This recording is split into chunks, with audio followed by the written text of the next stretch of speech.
Hello my dear friends, you're in the Military Summary channel, and today we will discuss the situation in Ukraine on the 14th of August of 2024. Today we have a lot of very interesting updates, so let's start. And first we're going to talk about very interesting meeting that took place between the President of Ukraine Zelensky and Commander-in-Chief Syrsky, and they were talking about the current status and the current situation on the ground, and there were few very important statements made by Syrsky, the head of Ukraine army, and Zelensky himself. According to Syrsky, as a result of Ukrainian Kursk offensive operation, they managed to establish complete control over more than 74 settlements, which is obviously a very big number in comparison with the Russian progress in Kharkiv area or any other direction. And later there was another statement made by the Ukrainians, and according to them, the Ukrainians that reported that they need to create something like military administration. So Zelensky, during the same meeting, according to authorities, were discussing the creation of the occupation military commandants offices in the Kursk region. Zelensky following a meeting with the cabinet of ministers. We discussed key issues: security, humanitarian aid, the creation of military commandant's office if necessary. So this is a very important statement because Ukrainians, according to their main law, according to the constitution, are not allowed to capture the territories of other countries. So it's like illegal from this perspective.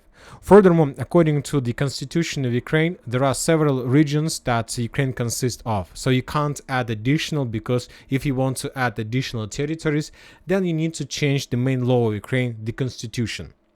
And now this is a very important thing, because this is exactly what Zelensky needs. He needs to change the constitution for many reasons, not just because he is going to annex, to make the annexation of the Kursk region, and he also wants to change lots of different things. First of all, if Zelensky is going to sign a peace agreement with Russia, most likely he will be forced to give up the territories like Lugansk, Donetsk, Kherson, Zaporozhye, and Crimea. He will be forced to do this if he's going to sign a peace agreement.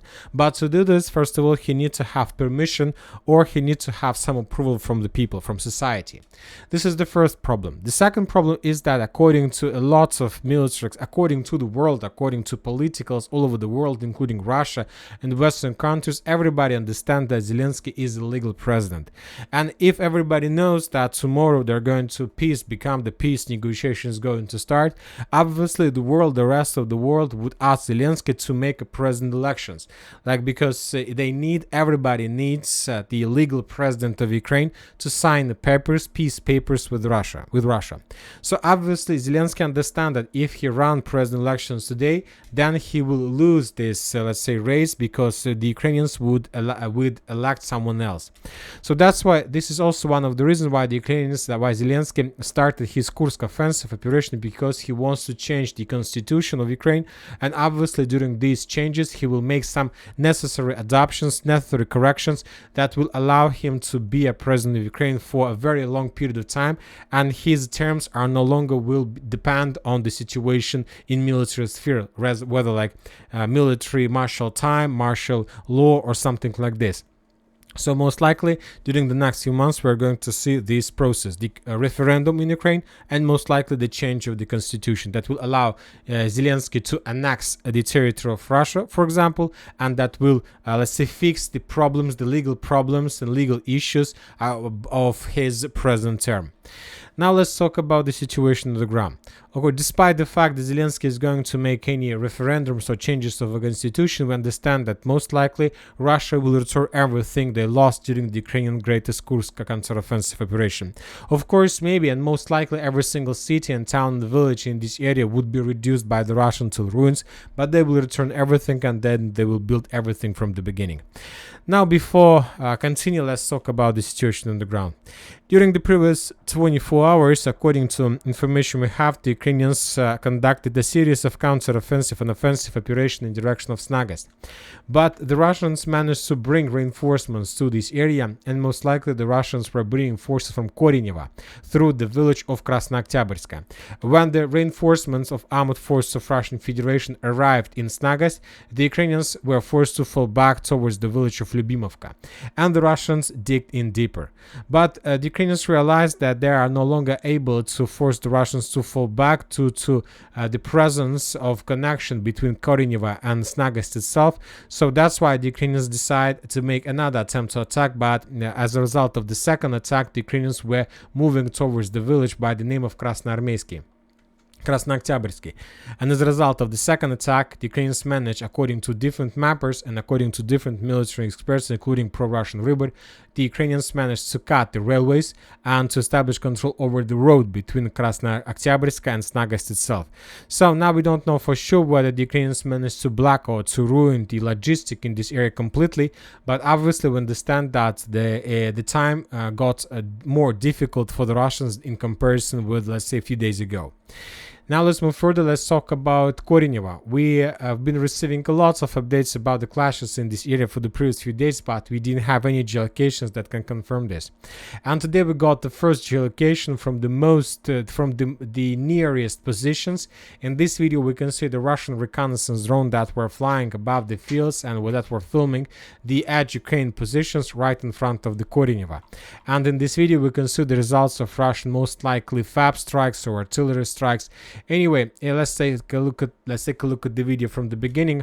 As you can see, there are two tree lines in this area, the first one and the second one, and there is a Koryneva itself in the top right corner. So these are the three lines that the Russians were bombing, and also in the right corner of the video we can see the Koryneva itself, the village of Koryneva itself. So as you can see, according to this geolocation, according to this video and geolocation with this video, the Ukrainians during the previous few days managed to get as close as possible to the Koryneva itself, and the Ukrainians basically blocked the village from the southeast. So this is the edge Ukraine positions, and the Ukrainians control everything along this line. Furthermore, I'll remind you that just yesterday we were talking about the video that we got exactly from this point. In this video that was published by Babry Squad, the FPV drone operators of Armed Forces of Russian Federation, we can see a serious batch of FPV drone strikes on Ukrainian positions along this lake or water reservoir. This video confirms that Ukrainians were controlling this territory as well. So now, summarizing everything, we see that the Russians managed to block Koryneva from the east and from the southeast. And furthermore, according to information we are receiving from the village of Krasnooktyabrsk, most likely the Ukrainians have already blocked the same village from the southeast and from the south. About this line, we are not 100% sure because we need some geolocations that can confirm this, but most likely during the next few days we're going to receive additional updates and we will be able to see the entire picture in this direction. Furthermore, according to different mappers, the Ukrainians managed to secure and to attack first of all and to secure the village of Volgovka. This information was provided by different neutral mappers, including Syriac. Also, we have additional reports that the Russians saved their presence inside of Kremenoye. The Ukrainians during the previous days made lots of attempts to attack the Russians in this area. The Ukrainians were using the forces of 80th and 82nd Air Mobile Brigade, but most of those attacks were repelled by the Russians. Furthermore, the Russians managed to counterattack and to secure the area. And according to information we have, the 82nd and 80th Air Assault Brigade suffered significant losses during this since the beginning of Kursk offensive. And according to information we have, armed forces have demanded an urgent withdrawal from the Kursk region due to the large losses and the lack of real logistic and reserves. And we have additional video how the Russians managed to capture another batch of the force of 82nd and 80th Brigade in the village by the name of Malaya Loknya. So we might say that most likely, according to Ukrainian sources and according to the Russian sources, the forces of 82nd of these 80th and this 82nd Brigade lost their combat capabilities. But if you ask my opinion, I believe that they haven't lost any combat capabilities or something like this. As I understand, the Ukrainians realized that the situation in Pokrov's direction is critical. And as I understand, the Ukrainians decided to move these brigades back to Pokrovsk just for the purpose to stabilize the area. Anyway, sooner or later we're gonna find this out, because sooner or later these forces would be redeployed and we're gonna start receiving geolocations and videos of this brigade from that direction as well. So let's wait a little bit and we will understand everything. Now let's move to the northern direction. We have a lot of very interesting updates from the area in the vicinity of Steptuhovka, Skrylovka, Kaучук, Alexeyevsky, Anastasievka, Levshenka, and Semenovka. The Ministry of Defense of Russian Federation reported that active actions of the several group of forces, army, aviation, unmanned aerial vehicles, and artillery strikes prevented Ukrainian mobile armored groups from getting into the depth of the Russian territory near Skrylovka, Levshenka, Semenovka, Alexeyevska, and Kamyshnaya. So, summarizing this report, the Russians stated that as a result of artillery strike, aviation strike, exactly in this area, the Russians managed to force the Ukrainians to fall back. So, very interesting territory, because as for this territory, we have geolocations that confirm the Ukrainian presence there. For example, in this video, we can see Ukrainian tank or personal carrier that the Ukrainians were trying to hide, but the Russians, as a result of reconnaissance operation, managed to discover this vehicle and then to destroy it as a result of Lancet strike. So everything is clear to us about this territory. But as for this part of the report, we don't understand what exactly is happening here, and most likely this territory is covered with the fog of war. Anyway, according to the Ministry of Defense report, the Russians were attacking, as I understand, in direction of Skrylovo and Steptuhovka from the village of Zhuravli, and not the Russians, but the Ukrainians were attacking these two villages from the area of Zhuravli, and the Ukrainians were trying to attack in direction of Kaучук, Alexeyevsky from the area of Semenovka, Levshenka, Anastasievka. So those were two Ukrainian attacks, two Ukrainian routes of attacks. This is the first one, and that was the second one. But according to the Ministry of Defense of Russian Federation, they counterattacked the Ukrainians with artillery aviation. The Ukrainians suffered losses and were forced to fall back. Furthermore, so that means this report of the Ministry of Defense means that most likely the Ukrainians currently are trying to encircle and to force the Russians to fall back from the village of Sheptuhovka, and Skrylovka. So if the Ukrainians, so summarizing everything, the Ukrainians currently are trying to take under control this foothold. And if the Ukrainians are able to do this, then they will be able to secure the area, significant, let's say, number of territories, and then they will be able to move further deep inside of the territory of Russia towards the village of Obshikolodets. Furthermore, we have additional geolocations that confirms the Ukrainian presence in Zhuravli. In this video, we can see another abandoned Ukrainian vehicle in this area in the vicinity of the dam, and the Russians, as a result of Lancet strike or FPV drone strike, destroyed this vehicle as a result of Lancet strike, as you can see. And this is not the first video we got from this area. Just yesterday we've been talking about the Ukrainian positions in this area on the 12th of August. Yes, we got the video from this part of Zhuravli, and this video we can see the 3 Ukrainian vehicles that were abandoned by the Ukrainian soldiers and stretched between the trenches and tree lines and the brushes. And the Russians, as a result of Lancet strike, destroyed probably, in this video we can see they destroyed just one vehicle, but most likely the Russians destroyed everything there. So we have 2 geolocations exactly from Zhuravli, which confirms most likely strong control by the Ukrainians over this territory. So now we can see the entire picture. If we summarize everything, and if we, when talking about the global scope, the Russians' main target, currently the main Russian target in this direction, is to establish complete control over Koreniva. Without this, the Russians can't move further deep inside of the territory of Russian Federation, and without this city, the Ukrainians can't start their offensive in direction of Tyotkina, Kulbaki, so let's say to the west of the Kursk offensive. Furthermore, the Ukrainians are trying to establish the foothold in Sheptuhovka with the purpose to open the gates for moving further in direction of Lvov. So from the village of Koreniva, the Ukrainians then are planning to move in direction of Rylsk, and from the village of Steptuhovka, and from this foothold, the Ukrainians are planning to attack in direction of Lvov. So, but for now, the Ukrainians haven't managed to get closer to these plans, but obviously this is exactly what they're doing. Now let's move to Kursk, to Sudzha. We have additional reports from this part of the line of combat contact. First of all, we got additional and lots of videos exactly from this area. We have Ukrainians who were raising their flags. We have Ukrainians who were making selfies around the post office buildings. We have Ukrainians who were robbing the stores inside of Sudzha. For example, in this video we can see the Ukrainian soldiers who were moving inside of the shop and stealing food, water, everything they need to have a very good positions inside of the building, inside of the city. We have the video of how, not the video, we have the photo how the Russians destroyed the agricultural college in this area, which confirms that Ukrainians most likely captured this territory, but then the Russians destroyed. So that means that the Russians begin bombing and attacking Sudzha itself, because they understand that most likely they are not able to restore control over the city very fast and very soon. So it's time to start bombing the city. Obviously there are no civilians as well already there.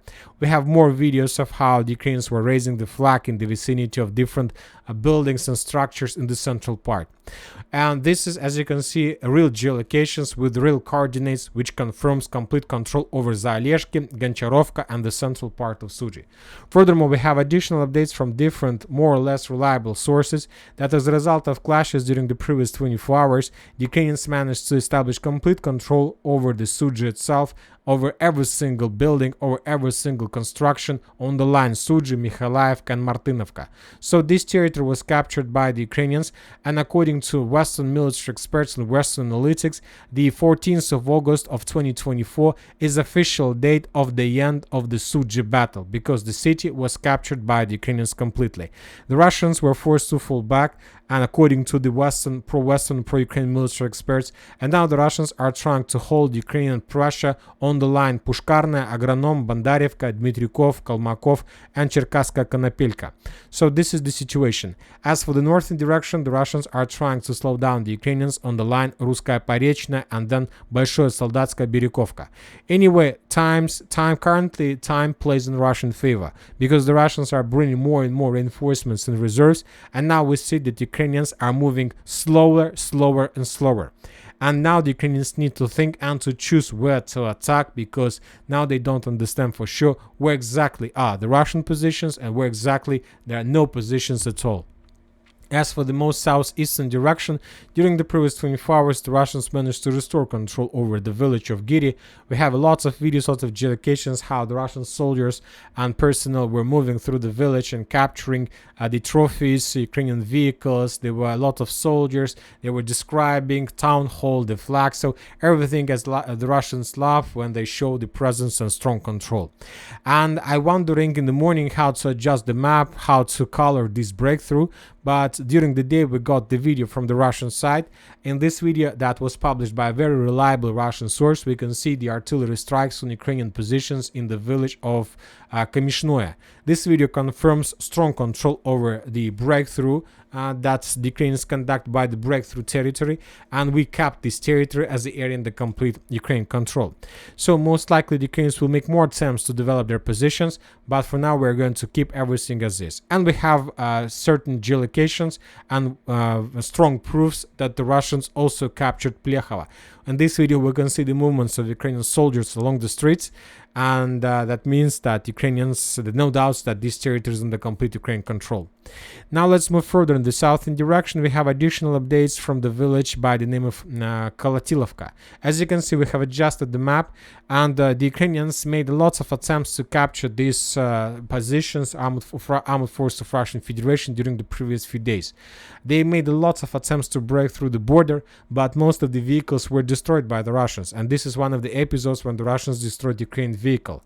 But anyway, as a result of clashes regarding the Russian attacks with stealth flamethrower systems, regarding Russian counterattacks, the Ukrainians managed to establish complete control over this territory, and we have the final geolocation, the final proof that Ukrainians were controlling the most eastern part of this checkpoint. So summarizing everything, Ukrainians managed to break the Russian defense belt and to capture additional positions. And now we understand that during the next few days, the next maybe night, the Ukrainians will make more attempts to capture Kolatilovka, and most likely during the next few hours, or let's say during the next night, we're going to receive additional updates from this direction as well. So the Ukrainians are not going to stop. The Ukrainians continue improving their positions. The Russians continue improving their logistics, improving the stabilization area, but obviously we understand that it's still too far before the complete stabilization from the Russian side. And only after the complete stabilization, the Russians would be able to conduct a counteroffensive. Anyway, despite the very critical situation in Kharkiv area, the Russians the Russians began reconnaissance operation all of the line of combat contact, because the Russians understand that Ukrainians involved significant number of forces. They moved significant number of logistic exactly in the Kursk region. So that means that the Russians understand that somewhere along the line of combat contact, most likely the Ukrainians should have lots of problems. And the Russians began testing the line of combat contact, testing different direction with the purpose to discover and to understand where exactly the Ukrainians have the weakest positions. And as soon as the Russians find this area, they obviously will attack in this direction with the purpose to defeat the Ukrainians completely and to force them to fall back. For example, in Kursk area, we have few more videos. For example, in this video, we can see the Russian ammo depot, the Ukrainian warehouse. The Russians has destroyed this warehouse with FAP 1500. And so this is the video confirming that the Russians controlled the situation and tried to search for additional warehouses and ammo depots and destroy them. Furthermore, according to information we have, Sumsk area and Chernigov area are completely without electricity. Both regions have blackout, and most likely the situation will not be improved probably till the end of the special military operation. So these two areas completely turned off. Now let's move to Kharkiv area. As we discussed, the Russians began testing different directions with the purpose to understand where to attack. In this video, we can see another Russian offensive operation with a significant number of armored vehicles, personal carriers and tanks. The Russians were attacking Ukrainian positions with total vehicles or total tanks. We see significant number of infantry, and according to all these geolocations, according to all these videos and scenes in the episodes of one video, we can make a conclusion that the Russians were attacking the northern Lipsy using this road of attack and using this road to attack. For now, we don't know for sure whether the Russians managed to achieve some results or success, but obviously they did. But we still haven't received geolocations on the Ukrainian territory. Most likely tomorrow, the day after, we're going to start receiving updates. Once again, the Russians conducted this offensive operation because they understand that if Ukrainians launch full-scale offensive operation in Kursk, that means that somewhere they have a lot of problems. And now the Russians are trying just to find the area where the Ukrainians have the biggest problems. As for Volchansk area and as for the central part, as for the southern part, no changes during the previous 24 hours. The only difference is that the Russians also began testing the Ukrainian defense belt in the vicinity of the village by the name of Tikha. The Russians were bombing this territory with flamethrower systems, with aviation, and most likely during the next few days they will make another attempt to attack the territory with the purpose to outflank the Ukrainians in Volchansk itself. So while the Ukrainians are fighting for Kursk, the Russians are trying to outflank the Ukrainians in the Kharkiv direction. As for Kupiansk, we haven't received any changes on the ground. We just got a lot of videos, lots of geolocations of how the Russians were hunting, destroying and attacking the Ukrainian artillery all over the entire line of combat contact. Maybe the Russians do have some plans to start offensive in this direction as well. Most likely they have. The question I have is that where exactly the Russians were taking their reserves and reinforcements to redeploy them to Kursk, because despite the critical situation in Kursk, we see that the Russians stopped a lot of offensives in many directions. The Russians stopped any attempts to attack in Robotina. The Russians stopped any attempts to attack along in direction of Velika Novosilovka. In the Vremivka tactical bridgehead, the Russians stopped any attempts to attack the Ukrainians in Chasiv Yar, and the Russians stopped any attempt to make any movements in the southern Kupiansk direction, which confirms that they collected their reinforcements and reserves exactly from these directions. So this is the situation. So the Ukrainians also should have already discovered where the Russians now have, let's say, not so perfect positions. Maybe the Ukrainians will try to attack in some other position, in some other direction as well. As for Pokrovsk area, during the previous night, during the previous 24 hours, we haven't received anything, no changes on the ground. Most likely there were changes on the ground, and most likely they are significant, but the Russians haven't provided us anything, and pro-Ukrainian source as well. The only thing we have is significant number of vehicles that were destroyed by the Russians as a result of FPV drone strikes along the main supply roads between Grodovka, between Novogrodovka, Zhelanne, Novozhelanne. So another additional batch of vehicles was destroyed by the Russians.